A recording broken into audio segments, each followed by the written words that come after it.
नमस्कार.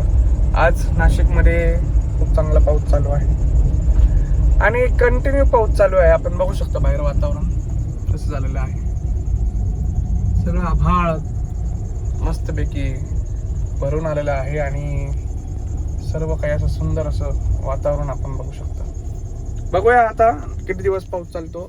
पण पाऊस गरजेचा आहे, कारण पुढे नाशिकच्या बाहेर पण जर पाहिलं तर मराठवाड्यात पाणी जातो नाशिकमधून आणि जायकवाडी धरण असेल, मराठवाड्यातली इतर काही धरणं असतील, ते धरणांना पाण्याची जास्तीत जास्त आवश्यकता आहे. त्यामुळे नाशिकमधून जेवढंही पाणी जाईल तेवढं सुद्धा सर्व पाणी जे आहे ते मराठवाड्यासाठी आणि पुढच्या काही जिल्ह्यांसाठी पोषक आहे.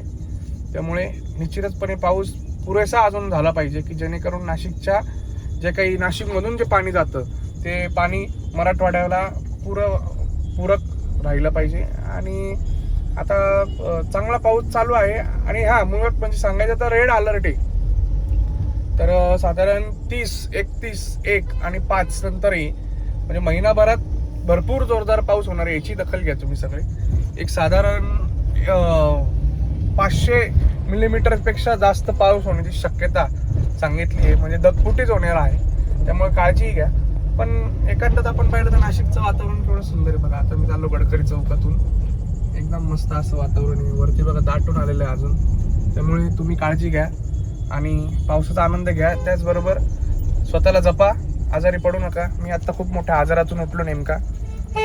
आणि खड्ड्यांपासून सावध राहा. मुळात म्हणजे आजारापासून सावध राहा, पावसापासून सावध राहा आणि खड्ड्यांपासूनही सावध राहा आणि स्वतःला जपा आणि पावसाची काळजी घ्या, कारण पाऊस जोरदार होणार आहे. धन्यवाद. भेटूया लवकरच. आता मी ड्रायव्हिंग करतोय, सो सीट बेल्ट लावतो आणि तुमच्याशी बोलणं झालं लगेच. So bye, take care.